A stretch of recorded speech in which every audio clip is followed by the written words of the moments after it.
One thing you'll notice with all the Insight researchers is a very positive outlook on the work they're doing. It feels like a very experienced group, but it also feels like a startup too, like we're really kind of getting together and this is the start of something big and something special. They're a kind of dream team disciplined in criminology, political science, IT, and more.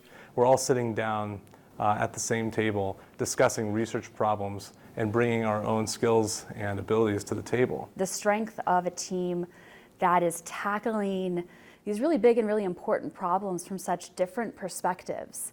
That just builds strength in the way that we think about issues. Those issues, of course, being terrorism and targeted violence, and that's something else you'll hear from everybody. This is the only way to effectively handle those problems. The chance to work with folks from such different backgrounds and tackle a problem that really requires all those different forms of expertise was a huge selling point. I think the only way we can solve the problems that we're facing is by working together across disciplines. This team is still fresh, but it is quickly gaining momentum that it should carry for years to come. One of my expectations for the center as we move forward is that we'll continue to collaborate and leverage that interdisciplinary nature of our research team. I think that's a differentiator that we bring to the table. We are studying all aspects across the ideological spectrum. So, we study domestic terrorism and we study international terrorism. Any terrorism that is aimed at hurting people in the United States is part of our mandate. Gina Ligon is the one who pulled all these folks together to form Insight, the National Counterterrorism Innovation, Technology, and Education Center, which just so happens to sit right in America's heartland. Students here in Nebraska are incredibly patriotic and also, that Midwestern work ethic. And so I just knew that if we could get one of these centers here, these centers of excellence for Department of Homeland Security, we would just knock their socks off. And they are hard at work developing counterterrorism measures for use all around the world and here pretty close to home. Just thinking about how we can serve our state and the nation in unique and critical ways that maybe haven't been done before because there hasn't been a terrorism center in the middle of the country. And to put those big issues into perspective, have you considered the target Nebraska presents to terrorists? Well, agriculture is a huge industry here, so one of the innovative products that we're looking at is how can we develop research to keep our agriculture safe as a critical infrastructure from attacks, both in the supply chain and the actual physical spaces in Nebraska.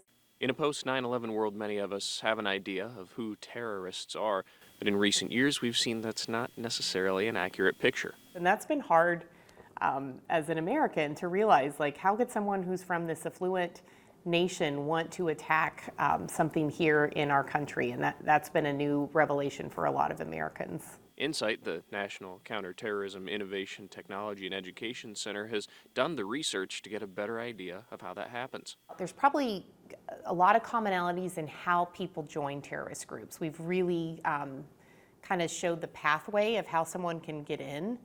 But the kind of individual that is going to be attracted, there's lots of different types of people that can become a terrorist. That means it's less about who to look for and more about what to look for, and we can all potentially have a role in that. Just like every student has a required speech class, I feel like every student should have some sort of class in national security and how their particular assets and skills and interests can be applied to helping keeping us safe. We try to help the organization, DHS, that we work primarily for, be better, help them be more creative, be more innovative.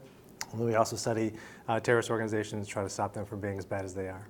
Innovation is a critical part of the mission here, and collaboration with people of wildly different backgrounds leads to that innovation. We're talking about the same ideas about trust and suspicious activity reporting, but the way that we approach it's so different, and it syncs together so well that ability to collaborate is really just exciting. What we can do together. Aaron Carnes specializes in criminology. Joel Elson knows tech. Together, they're working on one very big new project. People are not trusting some of these traditional authority figures, and so here we're using IT innovation to develop an intelligent chatbot, much like what you've already used to do a return on Amazon. Someday that could be used nationwide, but not all research is done specifically to stop terror. Some of it deals with how to handle the aftermath. The question now is not what should we, or should we bring these persons back? The question is how can we best do that? What are the best practices for rehabilitating and reintegrating the spouses and children of foreign terrorist fighters? To answer that question, the team will spend 2 years researching, including international fieldwork, all of it a part of that bigger job of keeping us all safe.